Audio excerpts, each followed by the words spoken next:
وسيدنا وشفيعنا وحبيبنا وكريمنا ومولانا محمد معدن الجود والكرم منبع العلم والحكم وعلى آله وصحبه وبارك وسلم. عزیزان گرامی،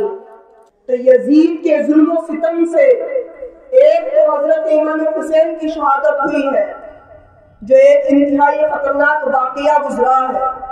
لیکن اسی یزید کے ظلم و ستم سے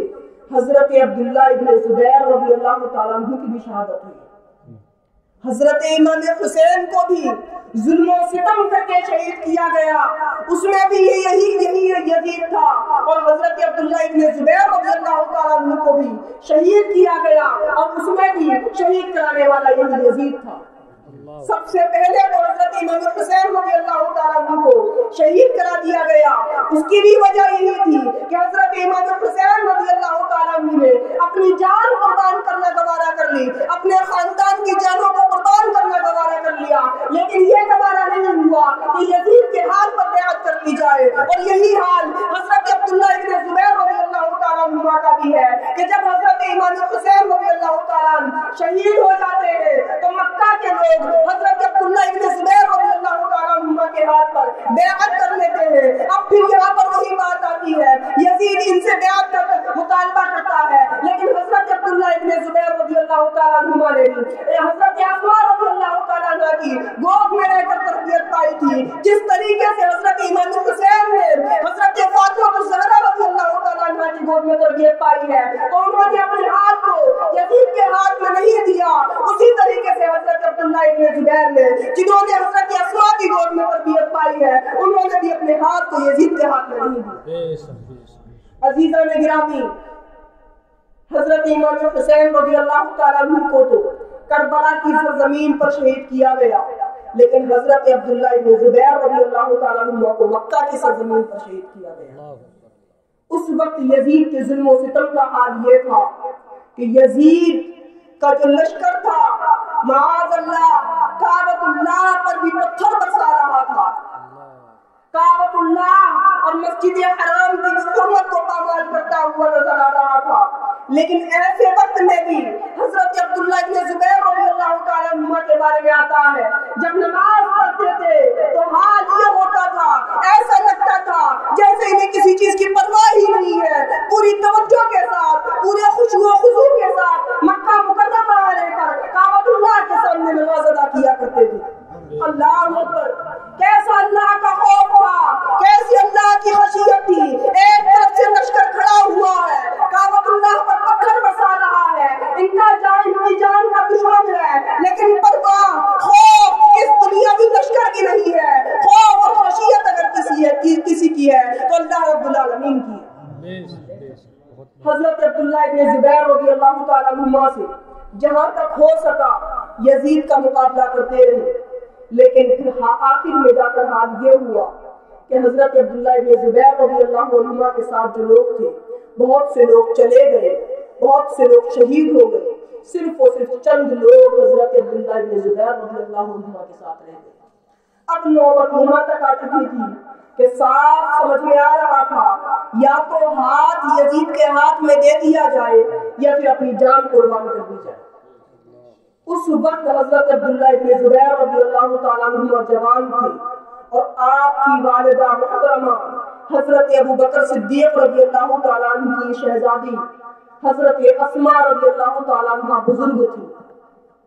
حضرت زبیر بن عوام حضرت عبداللہ ابن زبیر رضی اللہ تعالیٰ عنہ اس وقت اپنی والدہ کے پاس پہنچتے،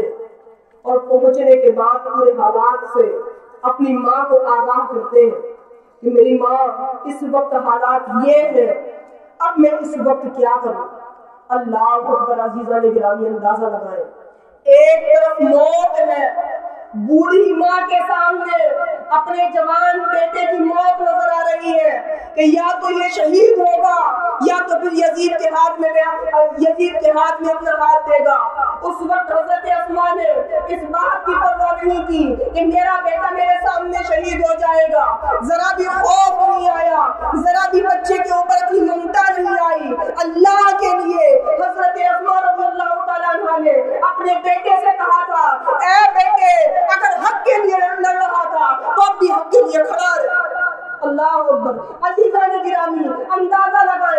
اس وقت میں جب کہ موت نظر آ رہی ہو، اور یہ حضرت عبداللہ ابن زبیر کسی اور کے پاس آ کر مشورہ نہیں کر رہے ہیں، اپنی بوڑھی ماں کے پاس آ کر مشورہ کر رہے ہیں، اور وہ ماں صاف صاف کہتی ہوئی نظر آ رہی ہے، اپنے بیٹے کی حوصلہ افزائی کرتی ہوئی نظر آ رہی ہے، ان کو اسلام پر عمل کرنے کے لیے برانگیختہ کرتی ہوئی نظر آ رہی ہے کہ بیٹا اگر آج تک حق کے لیے لڑتا رہا ہے تو آگے بھی حق کے لیے لڑنے سے پیچھے نہ ہٹ۔ یہ حضرت اسماء یہ خاتون اسلام ہے جنہوں نے اسلام کی آبیاری کی ہے۔ اس وقت حضرت عبداللہ ابن زبیر رضی اللہ عنہ نے عرض کیا تھا، میری ماں ان دشمنوں کا حال یہ ہے کہ یہ مجھے شہید تو کر دیں گے، یہ میری جان تو لے لیں گے، لیکن ساتھ ہی ساتھ ان کا یہ بھی حال ہے کہ یہ مجھ کو شہید کرنے کے بعد میری لاش کے ساتھ بھی ناروا سلوک کریں گے، اس کو مسرا کر دیں گے، اس کے ساتھ کھلواڑ کریں گے۔ تو اللہ اکبر، عزیزان گرامی اندازہ لگائیے گا، اگر کسی ماں کے سامنے بیٹے کی میت ہو اس وقت ماں کا عالم کیا ہوتا ہے، لیکن حضرت اسماء کے حوصلوں کو دیکھے، ہمت کو دیکھے، اسلام کے لیے قربانیوں کو دیکھے۔ حضرت اسماء نے اپنے بیٹے کو تسلی دیتے ہوئے، اس کے حوصلے کو بڑھاتے ہوئے فرمایا تھا کہ بیٹا، بکری جب تک ذبح ہوتی ہے اس وقت تک تو تکلیف رہتی ہے، لیکن اس کے بعد جب اس کی کھال اتاری جاتی ہے، اس کا قیمہ پوٹا جاتا ہے، اس کا گوشت پوٹا جاتا ہے، اس وقت بکری کو احساس نہیں ہوتا۔ یعنی یہ اس وقت بھی یہ اپنے بیٹے کو نصیحت کر رہی ہے، گھبراہٹ کس بات کی ہے؟ جب شہید ہو جاؤ تو اگر تکلیف ہوئی بھی تو ذرہ برابر جو تکلیف ہوگی شہادت کے وقت ہوگی، اس کے بعد تمہیں کوئی تکلیف ہونے والی نہیں۔ اللہ اکبر۔ عزیزان گرامی، جب حضرت عبداللہ ابن زبیر رضی اللہ عنہ کو اپنی ماں کی جانب سے یہ حوصلہ مل گیا تو حضرت عبداللہ ابن زبیر رضی اللہ عنہ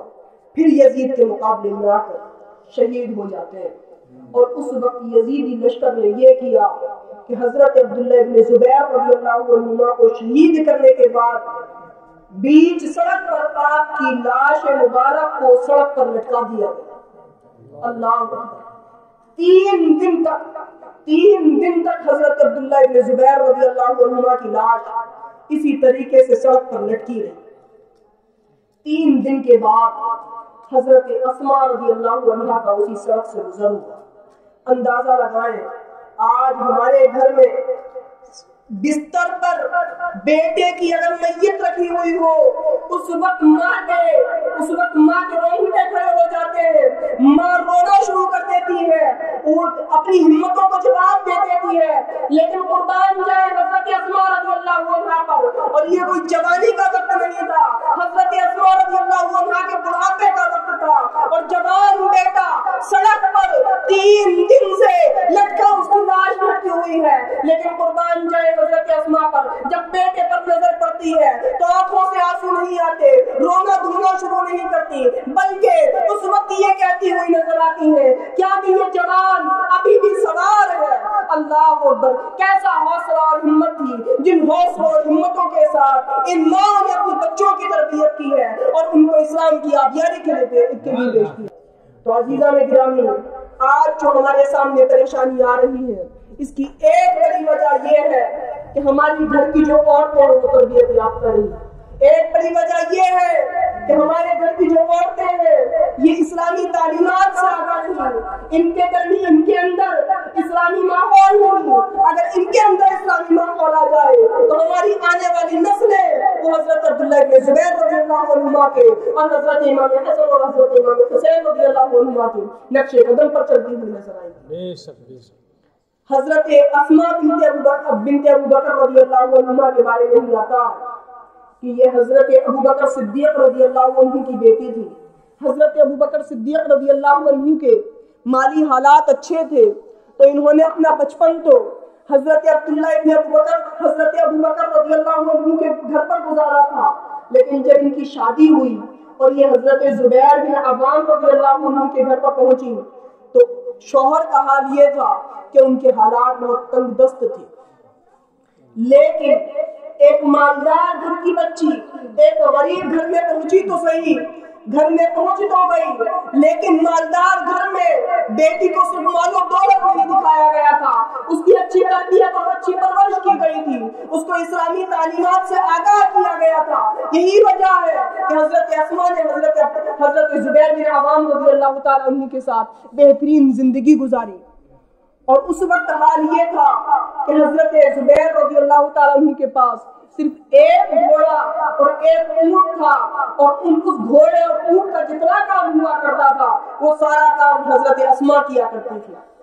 اور ایسی غربت کے عالم میں بھی حضرت اسماء رضی اللہ عنہا کا یہ حال تھا کہ خوب مال قربان کیا کرتی تھی، اللہ رب العالمین کی بارگاہ میں لٹایا کرتی تھی، لیکن بس ہوتا یہ تھا کہ گن گن کے پیسے خرچ کیا کرتی تھی۔ تنگ دستی کے حالات میں ایک ایک روپیہ خرچ کرنے کے لیے سوچنا پڑتا تھا، تو گن گن کے پیسے اللہ کی راہ میں لٹایا کرتی تھی۔ ایک مرتبہ آقا علیہ الصلوۃ والسلام نے حضرت اسماء رضی اللہ عنہا سے فرمایا، اے اسماء، اگر تم گن گن کے خرچ کرو گی اللہ رب العالمین بھی تم کو اسی طریقے سے دے گا، اور اگر تم بے شمار پیسہ خرچ کرو تو اللہ رب العالمین بھی تم کو بے شمار دے گا۔ اس وقت سے حضرت اسماء نے گننا چھوڑ دیا، جو آتا تھا سب اللہ کی راہ میں لٹا دیا کرتے تھے۔ اللہ اکبر۔ آج ہمارے حالات یہ ہے کہ ہمارے پاس لاکھوں لاکھ روپیہ رکھا ہوا ہو، ہم سے خرچ نہیں ہوتا۔ حضرت اسماء کا حال یہ تھا کہ مال و دولت ہوتا نہیں تھا، لیکن جو ہوتا تھا وہ اللہ کی راہ میں قربان کر دیا جاتا۔ حضرت عبداللہ ابن زبیر رضی اللہ تعالیٰ عنہ سے روایت ہے کہ میں نے اپنی ماں اور اپنی خالہ سے زیادہ سخی کسی کو نہیں دیکھا۔ ان کی ماں حضرت اسماء اور ان کی خالہ ام المؤمنین حضرت عائشہ صدیقہ رضی اللہ عنہا۔ اور پھر دونوں میں فرق کر کے بتاتے ہیں، حضرت عائشہ صدیقہ رضی اللہ عنہا کا حال یہ تھا کہ پیسوں کو جمع کیا کرتی تھی، جو بھی مال ہوتا تھا اس کو جمع کرتی تھی، اور جب جمع ہو جاتا، کسی لائق ہو جاتا تو پھر اس کو غربا میں تقسیم کر دیا کرتی تھی۔ یہ طریقہ خرچ کرنے کا، یہ طریقہ سخاوت کا، یہ طریقہ صدقہ کرنے کا تو حضرت عائشہ صدیقہ رضی اللہ عنہا کا تھا کہ پہلے پیسے کو جمع کرتی تھی اور اس کے بعد غریبوں میں لٹا دیا کرتی تھی۔ یہ تو ان کی خالہ کا طریقہ ہو گیا۔ اس کے بعد اپنی والدہ کا طریقہ بیان کرتے ہیں حضرت عبداللہ بن زبیر کہ میری والدہ کا حال یہ تھا، جو آتا تھا جمع نہیں کرتی تھی، فوراً اللہ کی بارگاہ میں لٹا دیا کرتی۔ تو عزیزان گرامی، اس طرح کی اپنی بچیوں کی تربیت کی ضرورت ہے۔ جب ہماری بچیاں اس طریقے کی تربیت پائیں گی جس طریقے کی تربیت حضرت ابوبکر صدیق نے اپنی بیٹی کی ہے، جب ہماری بچیاں حضرت فاطمہ الزہرا رضی اللہ عنہا کے نقش قدم پر چلیں گی، جب ہماری بچیاں حضرت اسماء بنت ابوبکر رضی اللہ تعالیٰ عنہا کے نقش قدم پر چلیں گی، جب ہی ہمارے بیٹے حضرت عبداللہ بن زبیر رضی اللہ عنہما کے نقش قدم پر چلتے ہوئے نظر آئیں گے، ہمارے بیٹے حضرت امام حسن اور حضرت امام حسین رضی اللہ تعالیٰ عنہما کے نقش قدم پر چلتے ہوئے نظر آئیں گے۔ اللہ سے دعا ہے کہ ہمیں سننے سے زیادہ ہم سب کو عمل کرنے کی توفیق عطا فرمائے۔ السلام